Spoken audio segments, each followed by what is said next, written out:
In the Cobb County TV studios with Chairman Mike Boyce for his weekly chat. Chairman, good morning. Good morning, Ross. Well, it was a dark and stormy night as we as we taped this, and we're in the morning after. But fortunately, it looks like Cobb came through the storm pretty well. Yeah, but I did see the Headless Horseman last night. So, yeah, we were once again, we dodged a bullet. We had some crews out taking care of, branches and things on the road. There was some minor flooding. There was a tornado warning down in South Cobb. But again, we're just very blessed to have missed this bullet. But makes us ever mindful of all those in South Georgia and in Florida that are having to pay through the work through the damage and wind and pain, and in some case losses of that storm. Yeah. So our hearts and prayers go out for them. And a lot of people that we know here have places or vacation frequently down there on the Florida Panhandle. And family. Yep. Yes. A lot of buzz still about the Atlanta Braves, their second season at SunTrust, and the first playoff games there. Wow. Hopefully that you can show that video that I took at the game on Friday. I'm going to read you something that I wrote a number of years ago, before I came into office, obviously. The ballpark is where a tattooed millennial can be seen sharing batting statistics on a smartphone with a member of the greatest generation. We all share in the astonishment of great play or suffer collectively at a close loss by the Braves. A day at the ballpark is a portrait of the diversity of America, a characteristic which has made this country both unique and sometimes frustratingly unfathomable. I thought what we saw over the weekend on Sunday and Monday was exactly that. The fans were so behind the Braves during those two games. The mixture, the collection of people that were there, it was just a great portrait of America that night. And I think it just reflected what I believe, the Braves were always meant to be. A place where we can gather together and focus on something that unifies most Americans, that's called sports, and brings out the best in us, and sometimes the worst, depending on how the game is going. But nonetheless, it was just a terrific feeling to be there. I could not be more happy for the Braves organization and the team that they put together, for the young players that promise a bright future for the team and also for this county. And just to get right down to brass tacks, I was sitting there, counting Splosh dogs and Splosh cups because the game was sold out on Sunday night and very nearly so on Monday night. Yeah.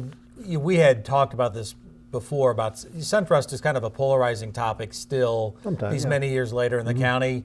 And it was a key factor in your campaign when you ran for this job. But you've often said that you weren't campaigning against the Braves coming to the Cobb County.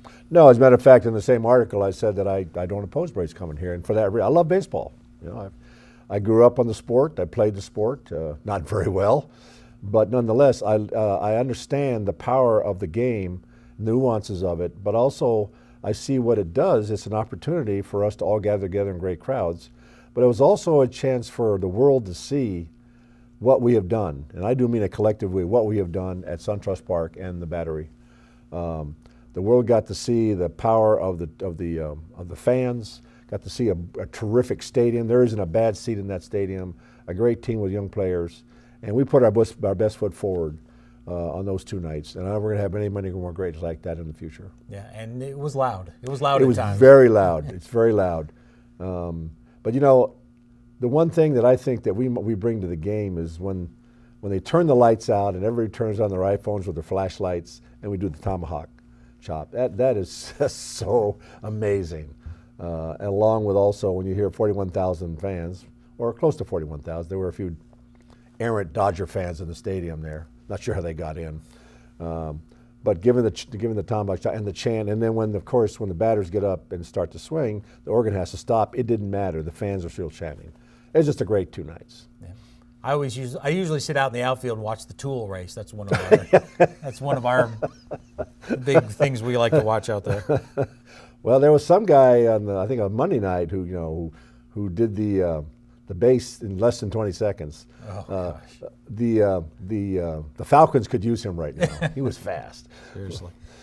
We had talked probably better part of a year ago when we had the 2017 Parks bond that passed, about how challenging it was going to be to find park properties in Cobb and then in the hot real estate market to purchase them. But as we sit here today, we are almost done. Yes, we are. We have one property left that we're looking at, and obviously I can't talk about it because it's a legal issue. But I think Commissioner Cupid said it best, as did Commissioner Weatherford. Many of these parks, green spaces as I prefer to call them, because they're not parks yet, are adjoining county parks that we have already purchased and are developing. So we're expanding those facilities and providing more opportunities for the citizens of Cobb to enjoy. We bought over 400 acres already, and there's a number of things. There is a downside to these green spaces. They slow development in certain areas, which some people would like to see us do here because we are becoming a very crowded county. They create an environmental area where you can filter carbon monoxide out of the air. It cleans the air with that. It provides a aesthetic beauty to the county that enhances the quality of life we have here. Obviously, I could go on and say many things, but the good news is that first of all, in 2008, the voters voted for these park bonds, and because they knew they wanted to bring these gems and protect them here in the county. And then fortunately last year the board supported us in that effort to do so, and we are now seeing the benefit of that decision. And we're going to be blessed in the decades to come by what we have done in the last 2 years. When I talked to Pat Riley, our guy up in legal who handles many of these purchases, I think there's another story to be told here as well, that the people who are selling the properties to us could, in this real estate market, have made more money elsewhere. Yeah, and I've said that before. They are true heroes. I understand the importance of prosperity, but I also understand the importance. I think what's more important is that of a legacy. And I say, would you like to drive by a property that was once yours and see a green space or a park there, or would you rather see a development there? And the beauty is in the eyes of the beholder. But I am very confident those who have sold the property to the county at the appraised value, because that's all we can buy it at, will know with great satisfaction that they made a difference in the future of this county, that not only their families, but generations of Cobb Countyans are going to get to enjoy. And that's got to leave it an immense sense of satisfaction that you made a difference in the lives of many people. And I don't know of much else that they can say more about you. Yeah, and for the most part, these properties are pretty much spread around the county. They're all over the county. Every district got a park, got a green space. That once again shows that it's politics. Everybody has to benefit from the taxpayers' money that is being used to buy these green spaces. And in this case here, every member of Cobb County is going to see the benefit in their district. Right. I think when it comes to these talks, I think we're going to skip next week. Right. Because you're off on an annual tradition. I'm on my annual mission trip to Romania. Just a personal, spiritual walk that I have. I've been doing this for many years. It's an opportunity, if nothing else, to make me appreciate how great and wonderful it is to live in America. The people of Romania are very warm, generous. They're still coming out of the vestiges of communism, but it is amazing what their country has become in just 25 years since the wall came down. And secondly, the reason I go to do this particular mission is that these organizations that I work with are finding ways within their own national assets to create services for people like we have here in Cobb. They treat domestic violence, they treat battered women, they treat sex trafficking, homeless, and they're doing it in a way that reflects their compassion, which is just as great as the one that's here in America. I have a lot of friends who also do annual mission trips, and they pretty much know what they're doing when they head out. The fascinating thing when you describe what you do, to me, is you go over there, you don't know what you're getting into. I just show up and let God take care of the rest. Yeah. And He never disappoints. A lot of times it's manual labor. Yeah, well, I'm getting a little old for that, but I can still will to pick. Yeah. All right.